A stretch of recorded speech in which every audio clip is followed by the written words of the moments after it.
Pays d'Ascq, un musée, le LAM, abrite la plus grande collection d'art brut en France. Ce terme rassemble des créateurs de tous horizons, souvent dépourvus d'une éducation artistique classique. Dans le Nord-Pas-de-Calais, nous découvrirons 3 personnalités majeures. Augustin Lesage, le peintre mineur, sous le regard de Savine Faupin, conservatrice, et de David Cueco, restaurateur. Mais aussi Rémi Callot, le mosaïste de Carvin, avec l'association qui s'est créée pour valoriser son œuvre. Et enfin, Arthur Van Abel, le créateur de la fameuse ferme aux avions, où nous rejoindrons Grisha Rossoff et Joël DeVos. Mais d'abord, suivons ces amateurs d'art en culotte courte. Ils découvrent avec gourmandise les œuvres d'art brut propices à faire surchauffer l'imagination des enfants. Comme devant cette ville fantomatique fabriquée à base de boulons et de transistors, créée par l'artiste ACM.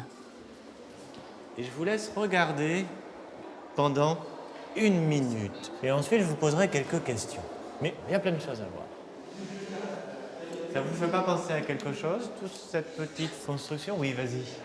C'est des vieilles choses. C'est-à-dire, comment tu sais qu'elles sont vieilles, ces choses? Est-ce que ça se voit? Est-ce qu'il y a des êtres humains dedans? Est-elle habitée? Cette mine émerveillée d'enfants, Savine Faupin l'affiche depuis plusieurs années. Heureuse conservatrice de la collection d'art brut au LAM, elle ne se lasse pas de déambuler dans son royaume. Donc Dubuffet, en 1945, il a décidé de nommer art brut un ensemble d'œuvres qu'il avait commencé à collecter suite à des découvertes dans des hôpitaux psychiatriques en Suisse, en France, également des œuvres de spirit, des œuvres faites par des personnes autodidactes, et ça va devenir une sorte de genre de l'art du XXe siècle. Après Jean Dubuffet, d'autres passionnés se mettent à collectionner des œuvres d'art brut, notamment en France, l'association La Racine. La majorité de la collection présente au LAM provient de leur donation en 1999. Aujourd'hui, on compte 4500 œuvres et des artistes au destin souvent hors du commun, comme André Robillard et ses Spoutnik azimutés, ou Théo Wiesel, le menuisier des Ardennes et sa famille de totems géants.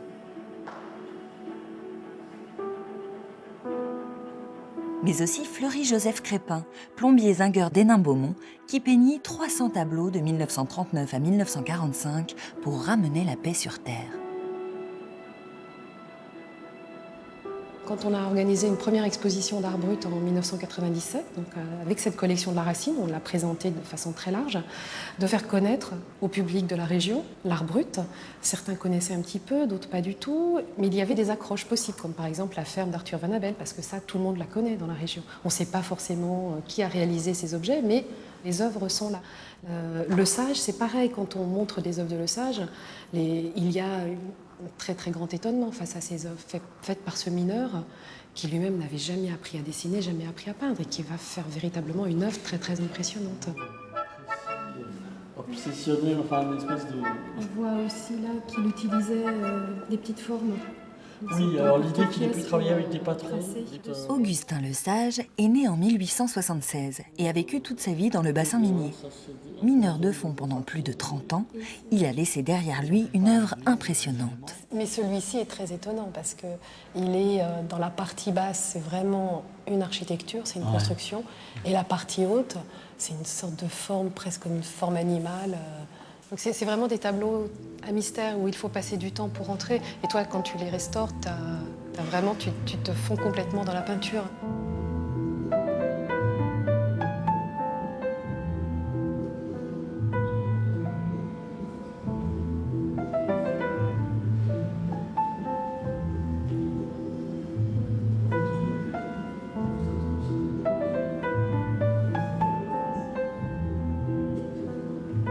Il y a plein de tableaux qui s'appellent énigmes. Le mystère, l'énigme, lui-même, donc, Lesage ne semble pas avoir donné les clés, si ce n'est qu'il faut se poser des questions, et après tout, toutes les formes d'art doivent poser des questions.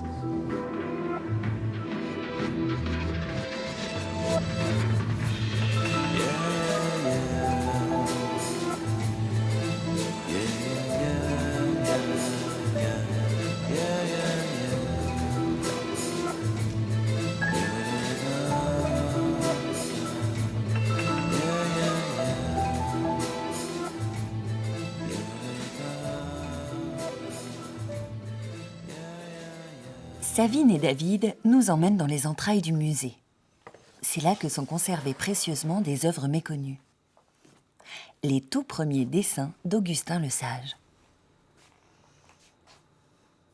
Ça, c'est vraiment les tracés au crayon lors de sa toute première séance de spiritisme. En 1912, il a entendu les voix lui dire qu'il allait devenir peintre. Il ne comprenait pas, il s'est même inquiété pour sa santé mentale, en disant qu'il entendait des voix et que ce n'était pas normal. Et un ami lui a dit que si, on pouvait entendre des voix et que c'était possible et qu'il fallait aller dans un cercle spirit. Et Le Sage a participé à une séance et lors de cette séance, il a été désigné médium, c'est-à-dire que sa main s'est emparée du crayon et puis a commencé à tracer. Et on voit vraiment, c'est comme la main qui part comme ça. Enfin, il n'y a pas de règle, il n'y a pas d'ordre, il y a quand même un peu une sorte d'ordonnancement ici. Ouais. Ah, il est totalement étonnant. En 1912, il n'y a pas d'équivalent. Il n'y a pas d'équivalent dans l'histoire de l'art. L'abstraction commence un petit peu après. Donc c'est ça qui est très mystérieux quand on voit les dessins de Le Sage. Ça rebouleverse complètement les cartes de l'histoire de l'art, en fait. C'est ça qui est très, très étonnant. Et y compris ses peintures, d'ailleurs, parce que ses peintures, il n'y a pas d'équivalent non plus. Je pense qu'il est dans une recherche, et sans doute, puisque les voix lui disent qu'il doit devenir peintre. Donc lui, il ne sait pas ce qu'il va faire. Et que Le Sage a toujours expliqué que lui ne choisissait pas les motifs, qu'il ne choisissait pas les couleurs, que c'était les voix qui les désignaient. Aujourd'hui, il n'est plus question de dessin, mais de peinture. Sois sans crainte, suis bien mes conseils. Oui, un jour, tu seras peintre et tu trouveras cela ridicule dans les débuts. Ne cherche pas à comprendre, surtout, suis bien nos conseils. Tout d'abord, nous allons te donner par l'écriture le nom des pinceaux et des couleurs que tu iras chercher chez monsieur Porriche à Lillers. Pardon, monsieur, je viens pour avoir des tubes de couleurs. Vous êtes de la région? Oui. Vous êtes peintre? Pas trop. Vous êtes un amateur? Qu'est-ce que vous allez faire? Je ne sais pas. Il y a énormément de photographies de Le Sage aussi. C'est aussi très intéressant parce qu'en fait, on le voit chez lui. On le voit en Égypte. Évidemment, on pense au terril. Oui, c'est ce que j'allais dire. Le gag, c'est qu'on paraît que c'est une photo prise à l'anse.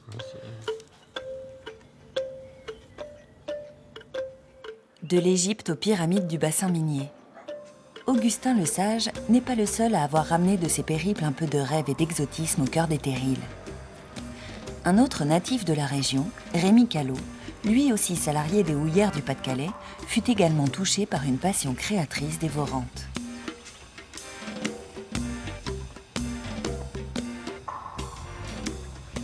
À Carvin, les amis de Rémi Callot défendent avec ferveur ce patrimoine si singulier. Ils se retrouvent aujourd'hui sur le site pour découvrir ensemble les dernières trouvailles de Tiffaine, une des animatrices du projet. La libellule, c'est une petite surprise pour vous. La première fois que j'ai vu les œuvres de Callot, donc moi j'étais au collège, au lycée, dans la rue juste à côté. Donc tous les jours, je passais devant les mosaïques de Rémi Callot, comme tout le monde. À l'époque, il y avait encore la maison.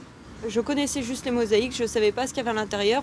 Ça a toujours été un petit questionnement, qui habite là, pourquoi il a fait ça. Je trouve ça magnifique. Et puis là, on s'y également du fil électrique apparemment. Ouais. Et puis la première fois que je suis allée au Centre Eiffel de Carvin et que j'ai vu des caisses complètes remplies d'objets en vrac, elles étaient encore terreuses parce qu'elles avaient été récupérées dans l'urgence. Et plus j'ouvrais des caisses, plus il y avait d'objets. Donc je me suis dit, je ne sais pas par où commencer. Et plus je nettoyais, plus je me suis rendu compte du potentiel en fait de l'artiste.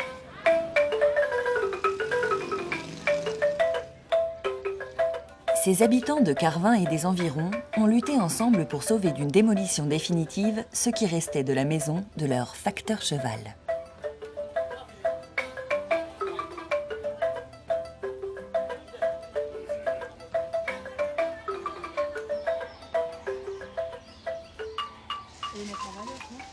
Alors ça c'est génial qu'il fasse du soleil aujourd'hui parce que là, là il brille. C'est significatif des pays où il a passé des vacances. Par exemple ici ça représente un peu la Chine. Là c'est le Mexique, le peuple inca. Là-bas c'est l'Afrique. Moi, ce qui me plaît aussi, c'est le processus créateur. C'est que Rémi Callot, il a passé sa vie à faire des objets, il a passé sa vie à créer des mosaïques. Voilà, c'est vraiment l'artiste dans toute sa splendeur qui me touche profondément. Je suis une voisine, j'habite pas très loin. Régulièrement, je passais et j'ai vu les palissades se transformer. Au départ, j'étais pas très enthousiasmée, mais progressivement, j'ai trouvé ça joli. Et quand l'association s'est créée, je me suis inscrite tout de suite. Et voilà. Ici, Souquin, il a toujours été un peu considéré un peu comme un marginal. Le truc spécial, le bizarre du moment, le mec un peu étrange. Et maintenant, avec cette association, il n'est pas là pour le voir, mais il serait sûrement content de voir ça.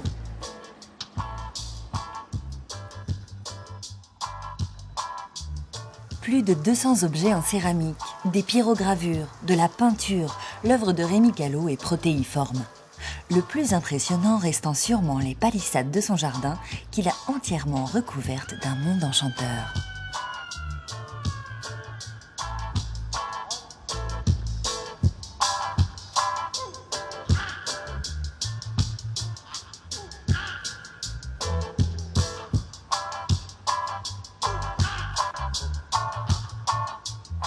Quand on voit ces réalisations dans le bassin minier faites par des habitants paysagistes, ce sont vraiment des personnes qui, soit au moment de leur retraite ou quand ils ont un peu de temps libre, vont commencer à faire des assemblages d'objets, de formes.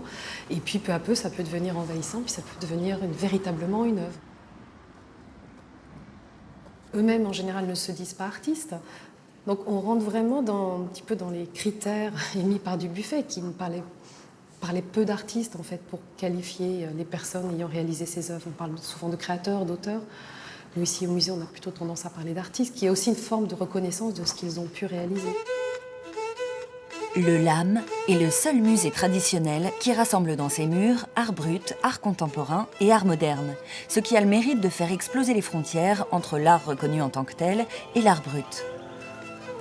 Dans le parc du musée, au milieu des joggeurs et des canards, on peut prendre le temps d'admirer des œuvres nichées en pleine nature, signées par les plus grands noms du XXe siècle.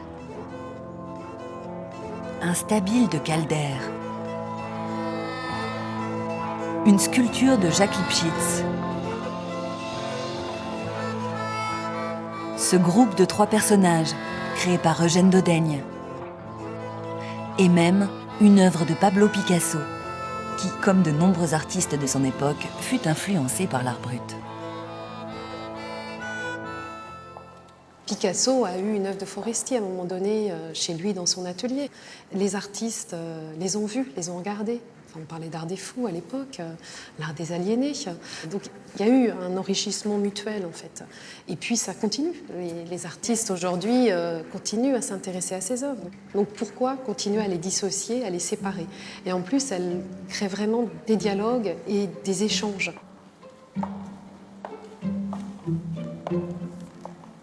Dans les artistes d'art brut et dans les œuvres d'art brut, il y a une très très grande poésie. Et dans ces formes d'habitants et façon d'habiter le monde, on a aussi une forme de poésie très très forte et très riche. Quand on voit les grandes sculptures de Théo Wiesel, on est complètement subjugué.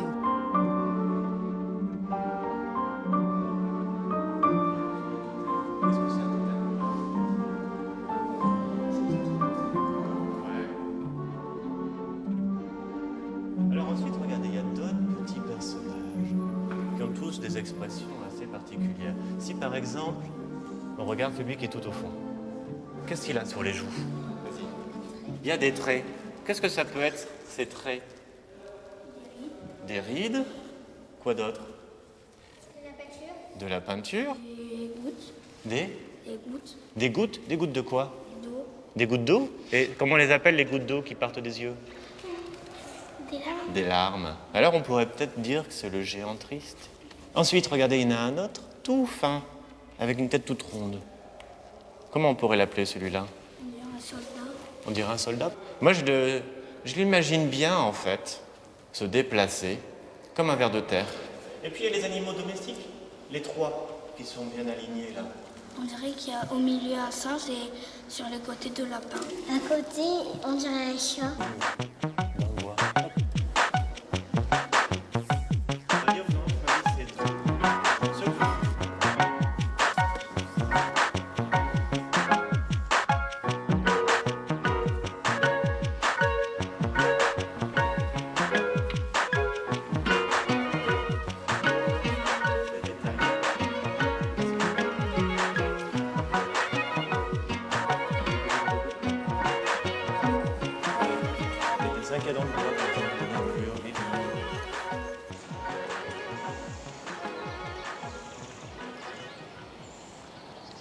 Chaque artiste d'art brut entr'ouvre pour le visiteur attentif un monde inédit, comme une terre que l'on n'aurait pas encore foulée.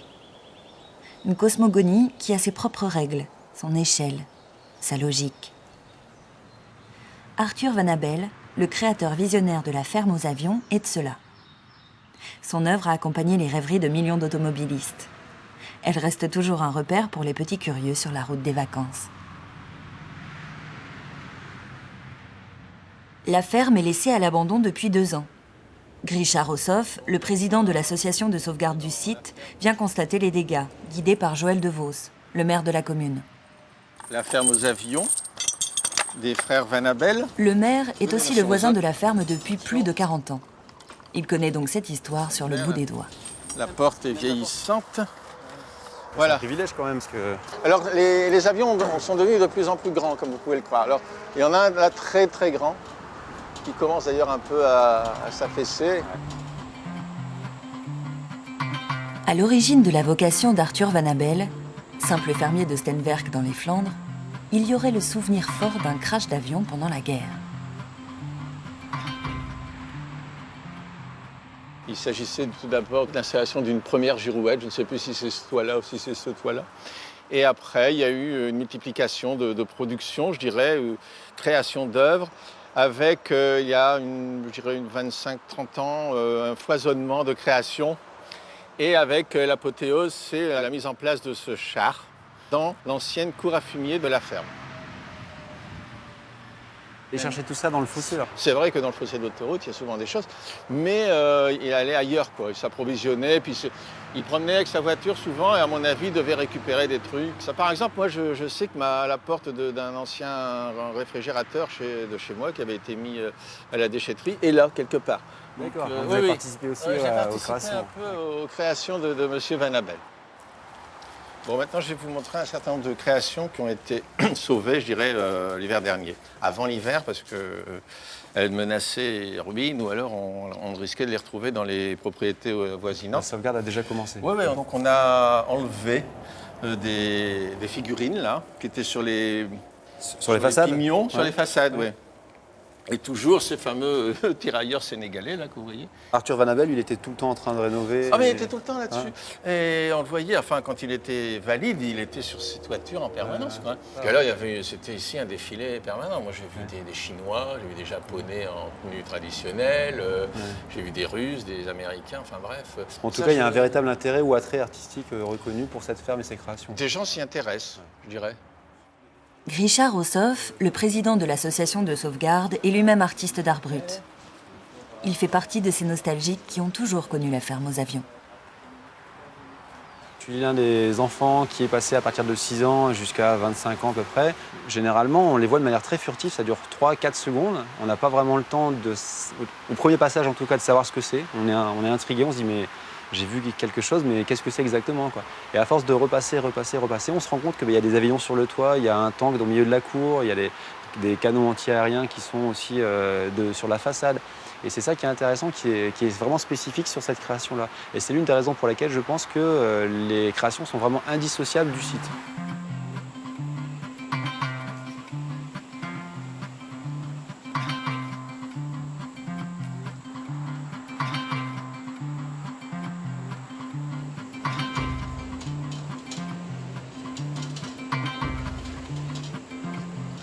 Van Abel commence au départ avant que l'autoroute soit créée. Donc il y avait une petite route qui passait, qui allait vers Steenwerk.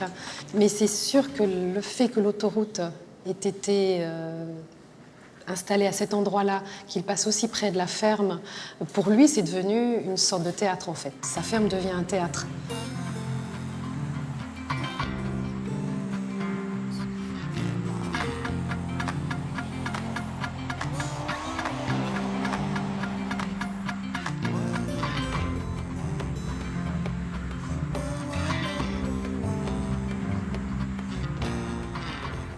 Alors là, c'est une espèce de capharnaüm particulier de cette ferme. Ici, c'est un endroit, bon, il construisait ses avions. Vous voyez, un atelier, il y a un étau là, il y a tous ces outils-là. Il y a son nom aussi, je Il y a vois. son nom, il y a de la graisse, de la peinture et tout ça. Et il a installé ses projets, et ses avions, ses maquettes en fait, là-dessus, et puis il les travaillait ici. Par contre, les très grosses, là, il les installait directement. Il les constituait ici, parce qu'il fallait de la place, et après il les réinstallait, il les montait pièce par pièce, oui, sur le toit directement. Parce que là, Il n'est jamais pas... tombé d'ailleurs, sur cette histoire? Non, il n'est jamais tombé, et il allait les entretenir, mais pas à ma connaissance. Enfin... Ils n'ont jamais terminé a priori ceux-là, malheureusement. Ils resteront, Ceux-là, non, je pense qu'ils ne seront jamais terminés. Et il avait aussi fait ça, mais ça c'était complètement à part, ce sont des épouvantails qu'il mettait dans son jardin pour effrayer les moineaux. C'est vraiment des épouvantails? Non, c'est pas pour décorer, hein, c'était pour mettre dans les jardins, au milieu des plantations de petits pois, de haricots verts, de carottes et ainsi de suite, quoi. Elles plaisent beaucoup. Hein. Ben, elles plaisent beaucoup, d'abord parce que, je veux dire, il faut aller loin pour en trouver pareils déjà. Je ne sais pas si ça existe ailleurs qu'ici. S'il a beaucoup fréquenté Arthur Van Abel, Joël de Vos l'avoue volontiers. Il a toujours préféré l'homme à l'artiste. C'était relativement mal vu de voir, vous savez, c'est jamais très intéressant d'avoir à côté d'une propriété quelqu'un qui met un peu à n'importe quoi, qui attire les regards, qui fait venir des curieux, enfin bref, on ne peut pas dire que ce soit quand même, les gens préfèrent avoir une propriété avec un beau cheval de trait, ou un beau cheval de selle, ou un beau troupeau de vaches, quoi. On est à la campagne, c'est plutôt pour voir ça. Cette dénomination d'art brut, d'où vient-elle? À quoi correspond-elle? Quels sont les personnages qui se sont lancés dans ce style d'art, qu'on appelle art? Là, je crois qu'il faut aussi une éducation des gens, de la population. Pourquoi les gens portent de l'intérêt à ça? Moi, mes intérêts en matière d'art, c'est plutôt Bruegel, Rubens, enfin bref. Mais ça, je veux dire, je n'ai pas vraiment de sensibilité particulière, pour tout dire. Là, on sait tout du passé. La grande question, c'est l'avenir maintenant. Comment on va faire pour... La question, c'est l'avenir. Pour la préserver, quoi. Voilà. Quelle est la solution, la meilleure solution pour préserver tout ça, pour que les gens puissent garder un souvenir de cet art méconnu, parfois rejeté.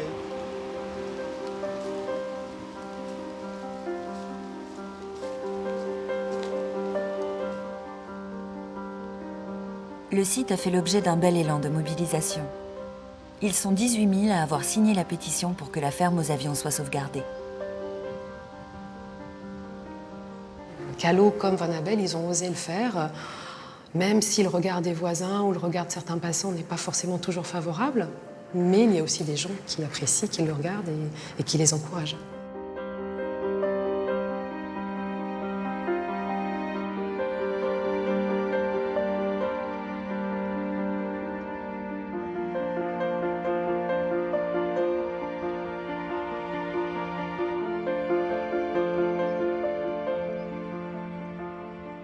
Je pense que c'est aussi notre regard qui va décider à un moment donné quelque chose à une dimension aussi plastique intéressante qui va sans doute le démarquer d'un autre objet beaucoup plus banal. Et là, c'est ce que Van Abel vraiment a réussi à faire avec des bouts de métal, des bouts d'objets récupérés, du détritus, du rebut, des choses dont on ne veut pas a priori. Et lui les transfigure, les transforme, les crée, les assemble pour que ça devienne un objet. Et puis il crée un site qui devient un lieu de vie et une mise en scène. Arthur Van Abel est décédé le 2 septembre 2014. Pour lui rendre hommage, l'association a fait graver une plaque sur laquelle on peut lire « Ces créations originales et colorées ont bercé l'enfance de dizaines de milliers de personnes. » Les œuvres d'art brut sont comme une porte secrète vers l'enfance. Van Abel, Callot, Le Sage et les autres nous le rappellent avec leurs créations. Il faut continuer à s'émerveiller coûte que coûte, encore et toujours.